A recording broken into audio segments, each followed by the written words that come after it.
When I am gone.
Hey, good morning, everybody. It's me, Pastor Mike, and it is time to let's go. We're here to get the day started, to do something amazing, to encourage you to get moving, to get going, to do all the things that you need to get dude today. And as you notice here, I've got two different cameras happening. Why do I keep touching my nose? I got to stop touching my nose. That looks weird. I'm here this morning with two cameras. No penny camera today. I'm so sorry. I can't make it all happen every day. But I'm doing what we can. We're learning what we can. Doing all the best things we know how to do. And again, we're trying to learn how to use all this technology kind of live. You get to watch me rehearse. Good for you? No, I don't know. It just is. It's just what it is. It's what it is, team. It's what it is. Let's see if I can make that go there. Now, making it what it is means there's a lot of things we have to learn how to do, and we have to learn how to do them well. And for me, learning how to do this well is important because, well, this is the world we're living in. We're living online, and we get to do this often, really, really often, kind of often. Maybe awful often, but often. Anyway, I want to jump in. I want to jump into our topic today, and so let's make that happen. Let's see if we can switch this, go over there. That's the camera. Good job. It looks like it's stalling on my end, but I can't tell for sure, so... righty. So good morning, Dorothy. Good morning, Chris. Good morning, Tiffany. Good morning, Gail. So glad you guys are all hanging out with me this morning. It is a good day to be here on the Let's Go Live. I want to talk to you about a big topic, a really, really big topic, actually. It's a topic that we're all kind of familiar with because we're all in the middle of it. And the topic is crisis. Crisis. Say it with me. Crisis. Because at some point in our life, at some point in our story, at some point in the last 57, 69, 78, 150, I don't know how many days it's been, we've all experienced some serious crisis, right? We've all experienced when things have gone wrong beyond our ability to imagine how to fix them. And believe me, we've all experienced these moments where it's felt like it's gone wrong beyond our ability to fix. I experience that every morning as I do these Let's Go Lives. I'm like, oh no, how am I going to fix that? What did I say? Did I get myself in too much trouble? What's going to go on? How's this going to work out? And I want to tell you the story really of how we got this thing started, how this Let's Go Live daily, Monday through Friday at 8 a.m. got started.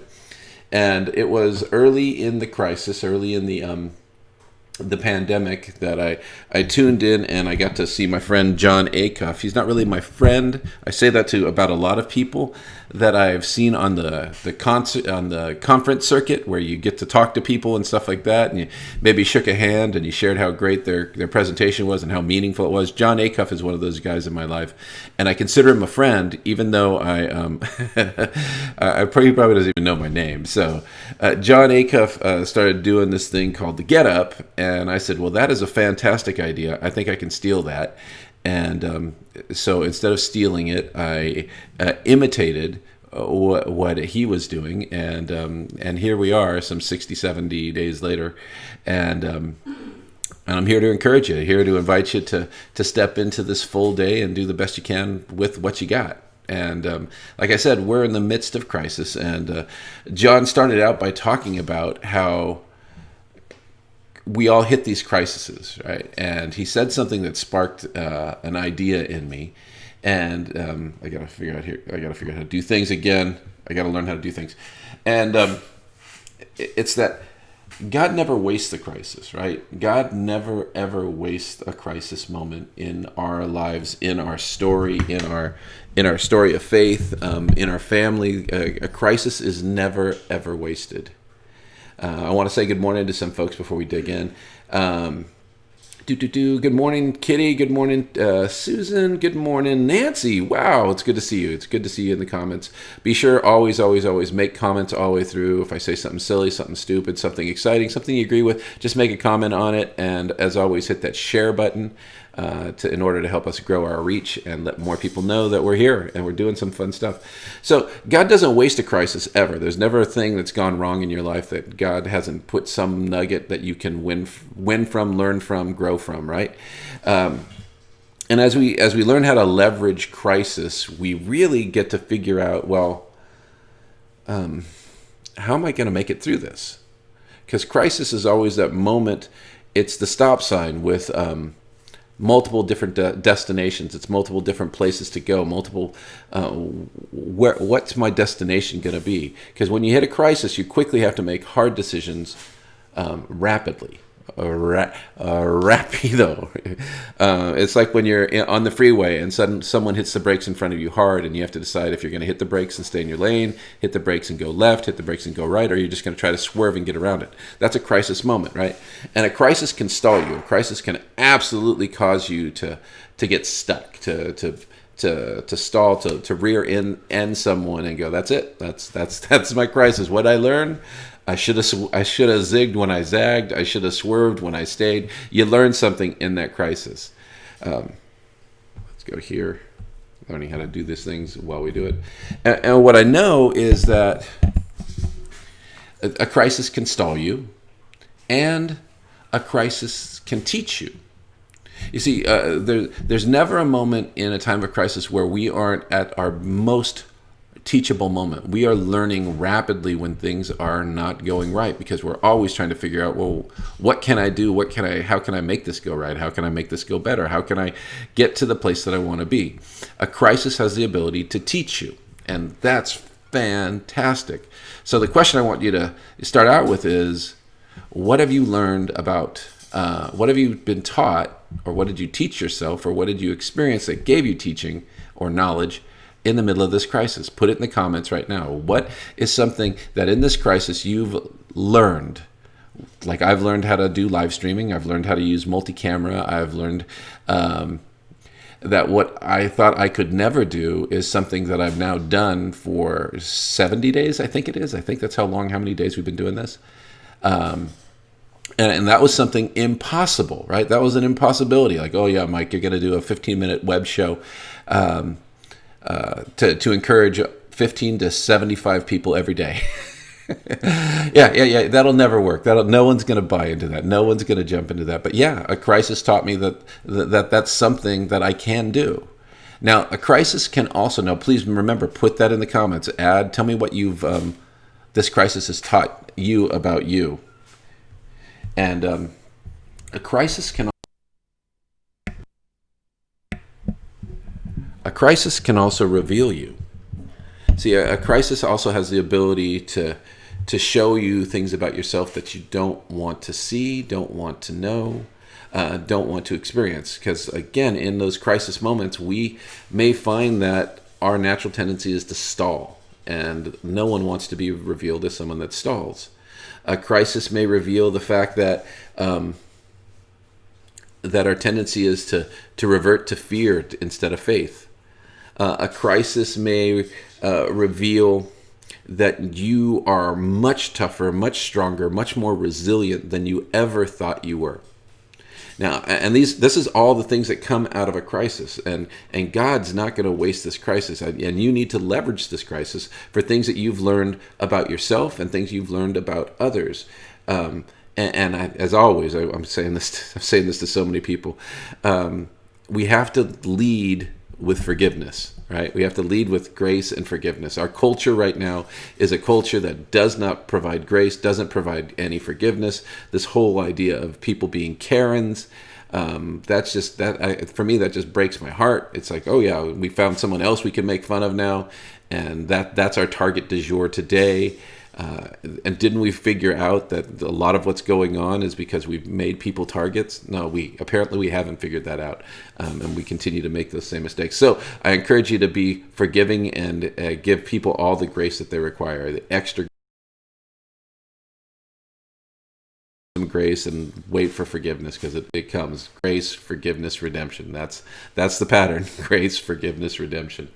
So this morning, in my 10 minutes so far, we've talked about leveraging a crisis and how a crisis can stall you. We've talked about how a crisis can teach you, and we've talked about how a crisis can reveal you. The last thing I want to say is a crisis can build you. I think that this is an opportunity for the church, for the people of the church, the people of God, to recognize that God has taken this time to make you so much stronger, so much tougher, so much wiser, that there should be nothing in you that scares you anymore. And so talking to your friends or neighbors about your faith, about sharing about the grace and the truth of Jesus Christ, should be that much easier. I didn't say invite them to church. I didn't say invite them to a Bible study. I didn't say invite them to Grace on the Grass, which happens this Sunday at 10 a.m., which is still going to be awesome. I said just talk to them about Jesus. Just tell them about Jesus. Have the conversation, because people are having big questions right now. Where's God in the midst of all this? And I say God is right here. He's holding my hand. God is right there. He's holding your hand. God is in the midst of all of this. I'm kind of asking a different question. I'm asking, where are the people of God in the midst of all this? Where's the voice of men and women like you and I speaking into the conversation of our culture? And mine's right here. I'm trying to teach people to lead with grace, live with forgiveness, and allow God to be redemptive in this whole process. And so, in a crisis, you got to leverage it, right? And we've just said it. A crisis can stall you, a crisis can teach you, a crisis can reveal you, and a crisis can build you. Again, I had no idea that I'd be doing this for this long, and I think it's been pretty awesome, right? Most of you guys that keep coming back, I don't know why you keep coming back, but apparently there's something about this that's worth coming back to. You keep coming back, and so here we are. We're having a good time. We're enjoying this, and it's time. So you know what I got to say, right? We're in the middle of a crisis, but it's not the end of the world. God loves you for exactly as who you are right now, but he loves you enough not to leave you where you are. He's not going to let you remain stalled for too long. And so remember these things that we talk about every day. God's love for you is true. It's so, so true. It's dependable. That you are created to pursue an authentic relationship with your Creator, that you belong to Jesus Christ and define who you are by what He says, and you exist every day to demonstrate God's love to a broken world. It's time, friends. It's time to get out there. It's time to leverage this crisis and build on what God is building in you. So you ready? Are you ready? Before I go, make sure you hit that heart, hit those likes, do something else for me there, and hit that little arrow that says share, that one that goes that way. Just send this off to a few more folks and help us grow this reach. Help us grow our reach. So I hope you guys have a fantastic day, and I will see you in the morning. It's time to let's go. That's the button I'm supposed to push? Yeah.